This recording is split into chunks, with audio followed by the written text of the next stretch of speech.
रहमानिर्रहीम अस्सलाम वालेकुम दोस्तों।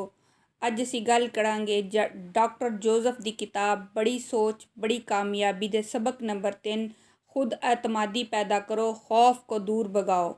ਅਸਲ ਦੇ ਵਿੱਚ ਨਫਸਿਆਤੀ ਮਰਜ਼ ਜਿਹੜਾ ਹੈ, ਜ਼ਹਿਨੀ ਦਬਾਅ ਹੈ, ਘੁਟਨ ਹੈ, ਇਹ ਇੱਕ ਖੌਫ ਹੈ ਜਿਹੜਾ ਇਨਸਾਨ ਦੇ ਉੱਤੇ ਕਾਬੂ ਪਾ ਲੈਂਦਾ ਹੈ। ਉਹ ਇਨਸਾਨ ਨੂੰ ਆਪਣੇ ਅੰਦਰ ਜਕੜ ਲੈਂਦਾ ਹੈ। ਉਹ ਇਨਸਾਨ ਨੂੰ ਖੌਫ ਦੀ ਵਜ੍ਹਾ ਤੋਂ ਆਪਣੀ ਕਾਮਯਾਬੀ ਨੂੰ ਦੀ ਤਰਫ ਨਹੀਂ बढ़न ਦਿੰਦਾ।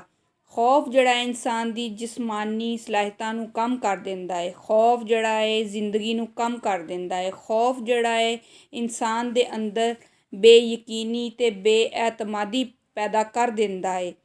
ਖੌਫ ਦੀ ਵਜ੍ਹਾ ਤੋਂ ਬਹੁਤ ਸਾਰੇ ਇਨਸਾਨ ਜਿਹੜੇ ਨੇ ਉਹ ਆਪਣੀਆਂ ਬਹੁਤ ਸਾਰੀਆਂ ਅੱਛੀਆਂ ਚੀਜ਼ਾਂ ਅਤੇ ਅੱਛੀਆਂ ਜ਼ਰੂਰਤਾਂ ਅਤੇ ਅੱਛੇ ਖ਼ਾਬਾਂ ਨੂੰ ਖੌਫ ਦੀ ਵਜ੍ਹਾ ਤੋਂ ਉਹ ਉਹਦੇ 'ਤੇ ਕਾਬੂ ਨਹੀਂ ਪਾ ਸਕਦਾ। ਕਿਉਂਕਿ ਉਹ ਖੌਫਜ਼ਦਾ ਹੁੰਦਾ ਹੈ ਕਿ ਪਤਾ ਨਹੀਂ ਇਹਨੂੰ ਮੈਂ ਹਾਸਿਲ ਕਰ ਸਕਾਂਗਾ ਜਾਂ ਨਹੀਂ ਹਾਸਿਲ ਕਰ ਸਕਾਂਗਾ।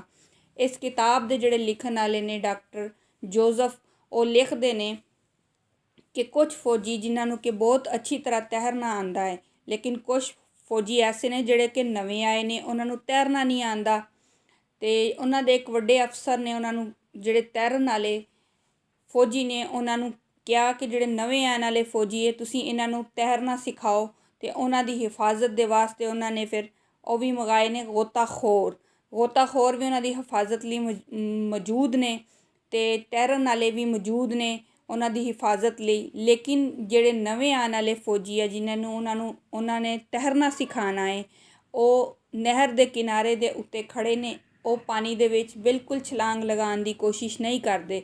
ਕਿਉਂਕਿ ਉਹ ਖੌਫਜ਼ਦਾ ਨੇ। ਕਿਉਂਕਿ ਉਹਨਾਂ ਨੂੰ ਆਪਣੇ ਉੱਤੇ ਐਤਮਾਦ ਨਹੀਂ। ਇਸ ਵਜ੍ਹਾ ਤੋਂ ਉਹ ਬਿਲਕੁਲ ਕਿਨਾਰੇ ਦੇ ਉੱਤੇ ਖੜ੍ਹੇ ਨੇ। ਜਦਕਿ ਉਹਨਾਂ ਨੂੰ ਦੂਸਰੀ ਤਰਫ ਇਹ ਵੀ ਉਹਨਾਂ ਨੂੰ ਪਤਾ ਹੈ ਕਿ ਸਾਨੂੰ ਬਚਾਉਣ ਲਈ ਗੋਤਾਖੋਰ ਵੀ ਮੌਜੂਦ ਨੇ ਅਤੇ ਸਾਨੂੰ ਬਚਾਉਣ ਲਈ ਅਗਰ ਅਸੀਂ ਡੁੱਬਦੇ ਹਾਂ ਅਤੇ ਸਾਨੂੰ ਬਚਾਉਣ ਲਈ ਅੱਛੇ ਤੈਰਨ ਵਾਲੇ ਫੌਜੀ ਵੀ ਮੌਜੂਦ ਨੇ। ਲੇਕਿਨ ਉਹ ਫਿਰ ਵੀ ਖੌਫਜ਼ਦਾ ਨੇ। ਉਹ ਖੌਫ ਦੀ ਕੈਫੀਅਤ 'ਚ ਨੇ। ਖੌਫ ਨੇ ਉਹਨਾਂ ਨੂੰ ਆਪਣੇ ਅੰਦਰ ਘੇਰਿਆ ਹੋਇਆ ਹੈ ਅਤੇ ਉਹ ਬੁਰੀ ਤਰ੍ਹਾਂ ਘਬਰਾਏ ਹੋਏ ਅਤੇ ਪਰੇਸ਼ਾਨ ਨੇ। ਉਹਨਾਂ ਦੇ ਉੱਤੇ ਆਪਣੇ ਉੱਤੇ ਐਤਮਾਦ ਨਹੀਂ ਕਰ ਪਾ ਰਿਹਾ, ਜਿਹਦੀ ਵਜ੍ਹਾ ਤੋਂ ਉਹ ਪਾਣੀ ਦੇ ਵਿੱਚ ਬਿਲਕੁਲ ਛਲਾਂਗ ਨਹੀਂ ਲਗਾ ਰਿਹਾ। ਮੇਰੇ ਦੋਸਤੋ, ਇਹ ਇਨਸਾਨ ਦੇ ਉੱਤੇ ਖੌਫ ਜਿਹੜਾ ਹੈ ਨਾ, ਉਹ ਬੁਰੀ ਤਰ੍ਹਾਂ ਤਾਰੀ ਹੋ ਚੁੱਕਿਆ ਹੁੰਦਾ ਹੈ, ਜਿਹਦੀ ਵਜ੍ਹਾ ਤੋਂ ਉਹ ਆਪਣੇ ਉੱਤੇ ਵੀ ਐਤਮਾਦ ਨਹੀਂ ਕਰ ਪਾ ਰਿਹਾ ਹੁੰਦਾ। ਖੌਫ ਜਿਹੜਾ ਹੈ ਨਾ, ਇਹ ਪਰੇਸ਼ਾਨੀ ਦੀ ਵਜ੍ਹਾ ਤੋਂ ਵੀ ਹੁੰਦਾ ਹੈ। ਖੌਫ ਜਿਹੜਾ ਹੈ ਨਾ ਇਨਸਾਨ ਦੇ ਖਿਆਲਾਤ ਦੀ ਵਜ੍ਹਾ ਤੋਂ ਵੀ ਹੁੰਦਾ ਹੈ। ਖੌਫ ਜਿਹੜਾ ਹੈ ਨਾ ਇਨਸਾਨ ਨੂੰ ਤਾਕਤਵਰ ਹੁੰਦਿਆਂ ਵੀ ਉਹਨੂੰ ਕਮਜ਼ੋਰ ਕਰ ਦਿੰਦਾ ਹੈ। ਖੌਫ ਜਿਹੜਾ ਹੈ ਇਨਸਾਨ ਨੂੰ ਬਾਜ਼ ਔਕਾਤ ਅੱਛੀ ਜਗ੍ਹਾ 'ਤੇ ਵੀ ਗਲਤ ਸਾਬਤ ਕਰ ਦਿੰਦਾ ਹੈ। ਅਤੇ ਮੇਰੇ ਦੋਸਤੋ, ਤੁਸੀਂ ਇਸ ਖੌਫ ਨੂੰ ਆਪਣੇ ਤੋਂ ਦੂਰ ਕਰਨ ਦੀ ਪੂਰੀ ਕੋਸ਼ਿਸ਼ ਕਰੋ।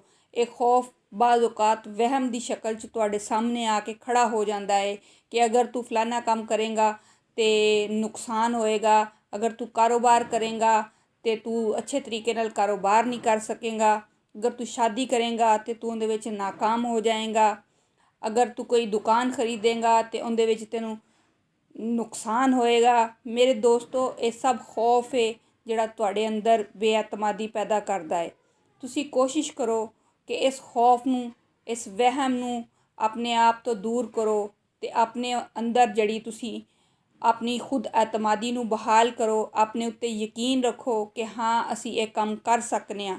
ਮੇਰੇ ਦੋਸਤੋ, ਦੇਖਿਆ ਜੇ ਤੁਸੀਂ ਬਹੁਤ ਜਲਦ ਇਸ ਖੌਫ ਦੀ ਕੈਫੀਅਤ ਨੂੰ ਆਪਣੇ ਤੋਂ ਦੂਰ ਕਰਕੇ ਆਪਣੇ ਅੰਦਰ ਖੁਦ ਐਤਮਾਦੀ ਪੈਦਾ ਕਰਕੇ ਅਤੇ ਤੁਸੀਂ ਆਪਣੇ ਆਪ ਨੂੰ ਬਹੁਤ ਜ਼ਿਆਦਾ ਮਜ਼ਬੂਤ ਸਾਬਤ ਕਦਮ ਪਾਓਗੇ ਇਨਸ਼ਾਅੱਲਾ। ਅਗਰ ਤੁਹਾਨੂੰ ਮੇਰੀਆਂ ਗੱਲਾਂ ਪਸੰਦ ਆਈਆਂ ਹੋਣ ਤਾਂ ਮੇਰੇ ਚੈਨਲ ਨੂੰ ਸਬਸਕ੍ਰਾਈਬ, ਲਾਈਕ ਅਤੇ ਕਮੈਂਟ ਜ਼ਰੂਰ ਕਰਿਆ ਜੇ।